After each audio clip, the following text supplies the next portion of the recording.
Okay, good morning students. Today we are going to be using this drawing for our exercise, which you can find on your module just before the beach hut, and then it has got its sections of the foundation footing, and you can also see the foundation wall and the superstructure wall.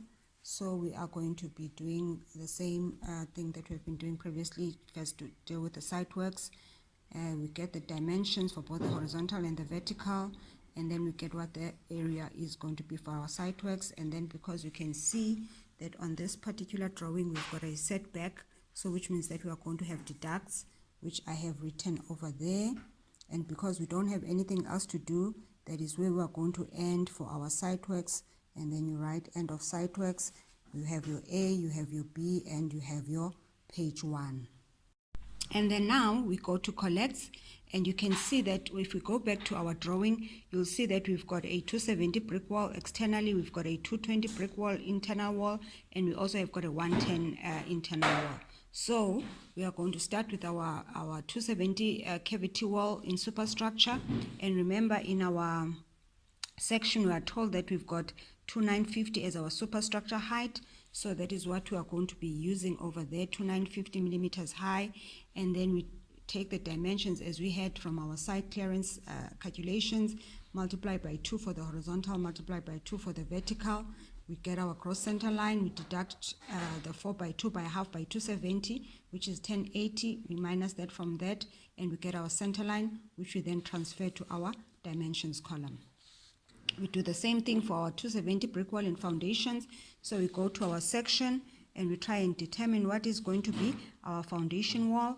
We are given here that we've got 350, and we also have got 290 because our foundation wall starts from the top of our footing up until DPC. So if you add those together, I got 640 millimeters high for my foundation brick wall. So and then I take the center line from A, write it over there and transfer it to there. Do the same thing for my footing, concrete footing. I go back to my diagram to check. I've got a width of 700, a height of 230, which I then write over here, 700 by 230 millimeters thick. Take the center line from B and also write it in my thing.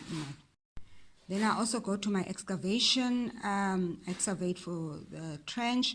I go back to my section. I try and find what is going to be the excavation. So here my excavation obviously is going to start from ground level.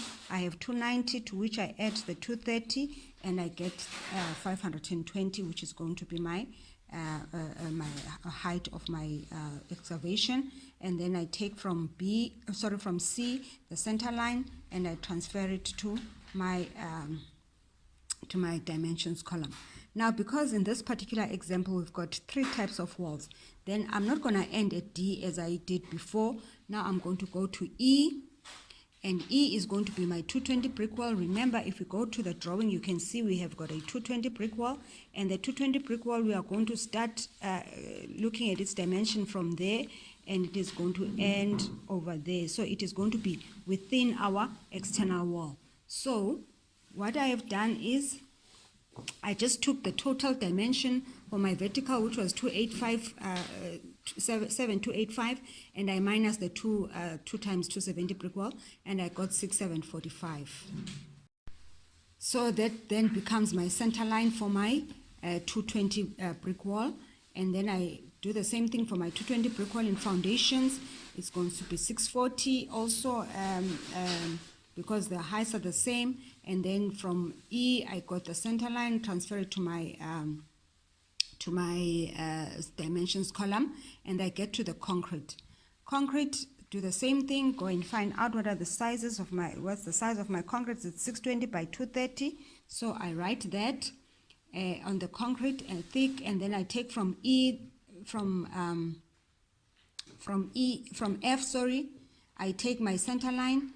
But now you can see that if you go back to our drawing, there is going to be a T over there and also a T over there, because that is where our 220 brick wall is meeting up with our 270 brick wall.